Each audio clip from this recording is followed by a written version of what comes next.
سب سے پہلے cipher case کے اندر کویشمنٹ کی درخواست کے اوپر سماعت ہوئی اور ہم نے اس کے اندر آرگومنٹس کیے. کورٹ کو بتایا گیا واضح طور پر کہ یہ مقدمہ چلنے کے قابل نہیں ہے اور اسے خارج کیا جائے. 2 گھنٹے آرگومنٹس ہوتے رہے اور اس کے بعد 2 بجے کے لیے یہ جو ہے سماعت ملتوی کی گئی. یہ کہا گیا کہ ضمانت جو ہے آپ کی اس کے ساتھ ہی اس کے اوپر سماعت کی جائے گی. تو اس کے بعد جو ہے آپ کو بتاؤں کہ ساتھ ہی ڈسٹرکٹ کورٹ کے اندر اور اینٹی ٹیررزم کورٹ کے اندر مختلف مقدمات جو ہیں وہ عمران خان صاحب کے بھی لگے ہوئے تھے اور بی بی صاحبہ ڈسٹرکٹ کورٹ کے اندر پیش ہوئیں اور اس کے ساتھ ساتھ نیب سے بھی انہوں نے 2 ضمانتیں کروانی تھیں، اس حوالے سے بھی وہ وہاں پر پیش ہوئیں. تو عمران خان صاحب کے اوپر جو کیسز درج تھے، کل بھی آپ کو بتایا کہ زیادہ تر جو رول ہے ان میں ایما کا ہے، دفعہ 144 کی خلاف ورزی ہوئی یا عمران خان کی ماں کے اوپر یہ توڑ پھوڑ ہوئی، جلاؤ گھراؤ ہوا، جوڈیشل کمپلیکس کے اوپر حملہ ہوا اور اسی طرح کے اسی نوعیت کے وہ کیسز وہ چل رہے تھے. تو ان میں عمران خان صاحب کی جو ضمانتیں ہیں وہ اس بنیاد کے اوپر خارج ہوئی کہ خان صاحب عدالت میں پیش نہیں ہوئے. آج دوبارہ استدعا کی ہے کہ یہ ضمانتیں تو اسلام آباد ہائی کورٹ نے بحال کر دیں تو عمران خان صاحب کو پروڈیوس کیا جائے اور یہ انتظامیہ کا کام ہے کہ وہ سیکیورٹی پرووائڈ کریں اور عمران خان صاحب کو جو ہے عدالت میں پیش کیا جائے. جب ان کے اوپر وزیر آباد میں حملہ ہوا، ان کے اوپر جوڈیشل کمپلیکس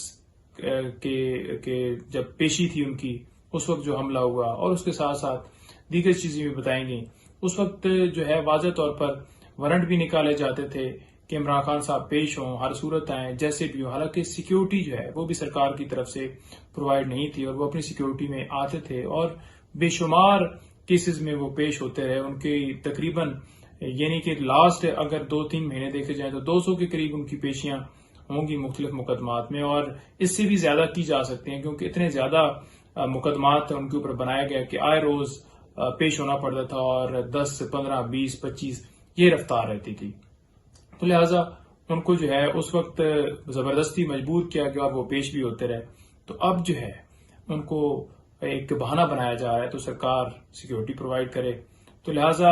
اس کے اوپر ہم نے استدعا کی ہے. اب دیکھتے ہیں کہ عدالت کیا کہتی ہے. ریکارڈ جو ہے وہ ڈسٹرکٹ کورٹ کے اندر جو ہے نہیں آیا ہوا تھا اور یہ کہا گیا کہ ریکارڈ لایا جائے. تو خیر اس کے اندر ڈیٹ جو ہے وہ ارجن ہو گئی ہے اور اس کے ساتھ ساتھ اینٹی ٹیررزم کورٹ کے اندر بھی اسی طرح سے 3 جو ہے عمران خان صاحب کی، یہ ٹوٹل 9 پریویس بیلز تھیں جو آئے لگی تھی ان کی. ساتھ ساتھ یہ ہوا کہ جو بی بی صاحب ہیں ان کی جو ہے وہ ایک تو بیل یہاں پر لگی ہوئی تھی ڈسٹرکٹ کورٹ کے اندر توشخانہ کیس کے اندر جیلی رسیدوں کے حوالے سے ایک FIR بوگس درج ہوئی. آپ یہ دیکھ لیں کہ توشخانہ کی کتنی پروسیڈنگ چل رہی ہیں. ایک نیب کے اندر ہے جی، ایک وہ الیکشن کمیشن نے جو ہے وہ جو وہاں پر جو ہے وہ اسپیکر کی طرف سے ریفرنس بھجوایا گیا تھا اور کمپلینٹ فائل ہوئی اور خان صاحب کو سزا ہوئی. وہ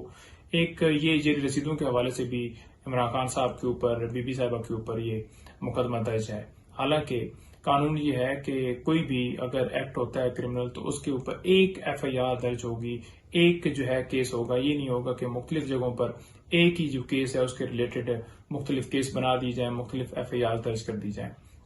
تو خیر وہ وہاں پر پیش ہوئی اور اس کے ساتھ ساتھ انہوں نے 2 جو ہے وہ پریویس بیلز کروائیں. یہ نیب القادر ٹرسٹ کیس اور نیب توشخانہ کیس. اب یہ جو 2 کیسز ہیں جن میں انہوں نے بیل کروائی، اس میں واضح طور پر نیب پہلے بھی کہہ چکی ہے کہ ان کی ضرورت نہیں ہے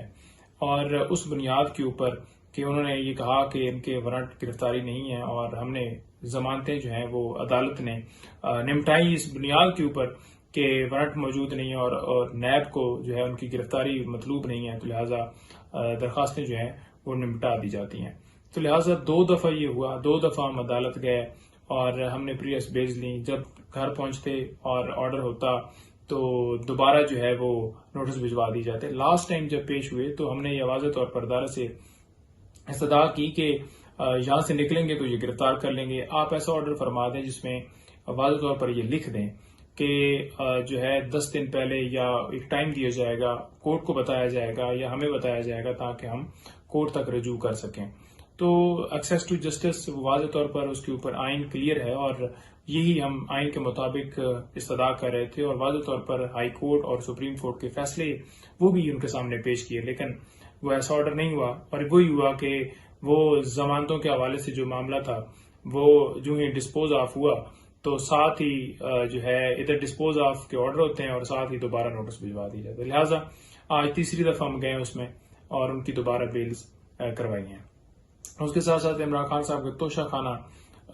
سائفر کیس کے اندر جو ہے ضمانت کی درخواست کے اوپر سماعت پھر 2 بجے ہوئی، اور اس کے ساتھ ساتھ جو کویشمنٹ ہے اس کے اوپر بھی سماعت 2 بجے کے لیے فکس تھی. تو دونوں کو اکٹھا کر کے سنا گیا اور ہماری طرف سے بھرپور طریقے سے دلائل دیے گئے کہ یہ ایک جھوٹا کیس ہے، باہر سے دھمکی ملتی ہے، اور اس دھمکی کی صورت میں